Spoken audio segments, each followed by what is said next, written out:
The gladiator, a figure shrouded in myth, blood and legend. But beneath the Hollywood spectacle lies a far more complex reality. A world where approximately 80% of gladiators were slaves or prisoners of war, men stripped of freedom and forced to fight for the entertainment of others. These were not volunteers seeking glory, but human commodities, captured soldiers from distant lands. Criminals condemned to die, men from Thrace, Gaul and Germania who found themselves far from home, their lives measured only by their ability to kill or be killed.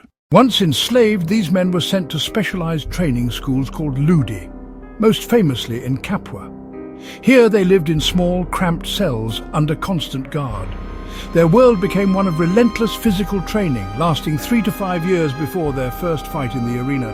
They trained with wooden weapons heavier than real steel. Despite their harsh treatment, gladiators received excellent medical care. They were valuable investments. Their diet was surprisingly vegetarian, heavy on barley and beans to build body mass and provide a protective layer of fat against sword cuts. The gladiatorial games were a massive business enterprise. A trained gladiator could cost as much as a small farm. Politicians and wealthy citizens rented these fighters from lanistae to stage games that could make or break careers. A successful gladiator could earn more in one fight than a typical Roman worker made in a year, if he survived. Contrary to popular belief, not all fights were to the death. Gladiators were too expensive to waste. Referees could stop matches, and the crowd's decision often spared skilled fighters. Survival meant fame, and fame meant value, creating a complex economy built on blood and skill. Perhaps most surprising of all, women occasionally fought as gladiators. This marble relief from Halicarnassus shows 2 gladiatrices, Amazon and Achillea. These women were rare and expensive spectacles, fighting for novelty and exotic entertainment at the most lavish games. They fought bare-chested without helmets, their contests often ending in honorable draws rather than death. Spartacus, the most famous gladiator, was more than a simple slave rebel. Historical sources describe him as intelligent and cultured, more like a Hellenistic king than a common slave. His rebellion involved over 120,000 slaves and terrified Rome for 2 years, proving that their slave-based society was profoundly vulnerable. There were at least 10 different specialized fighting styles, each with unique weapons and armor designed for tactical combat. The murmillo, or fishman, was heavily armored with a large shield and short sword. The retiarius fought nearly naked with only a net, trident and dagger, speed versus armor. The thriex used a curved sword designed to slash around shield edges, targeting unprotected areas. The hoplomachus, modelled on Greek hoplites, fought with spear and round shield.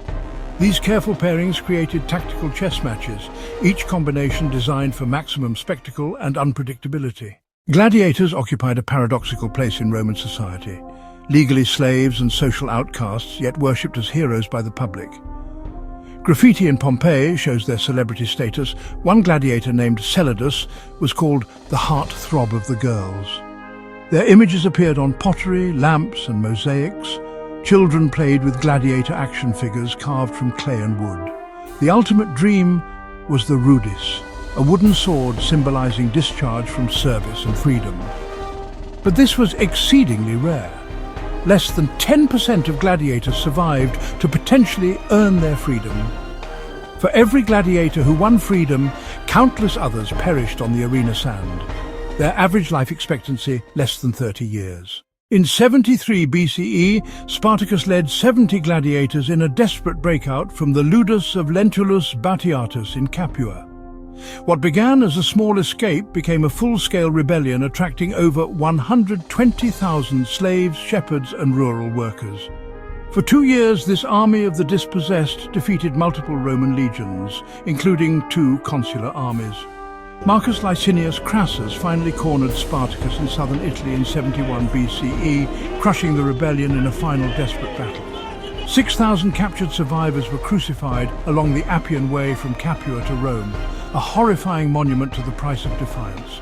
The road that once displayed Rome's brutal power now stands as a testament to the human desire for freedom. The gladiatorial games lasted nearly 700 years. The Colosseum alone held over 50,000 spectators, and its inaugural games in 80 AD lasted 100 days. Modern analysis suggests that hundreds of thousands, perhaps over 1 million people, died in arenas across the empire. The survival rate was incredibly low. Estimates suggest only 1 in 5 gladiators survived multiple fights.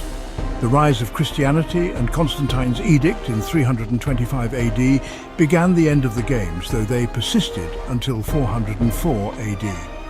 As the Western Empire crumbled, the resources to stage such spectacles vanished, and the arena sands were finally left in peace. Today, the Colosseum stands as one of the world's most visited monuments, a reminder of both human cruelty and the enduring power of the human spirit to seek freedom, even in the face of impossible odds.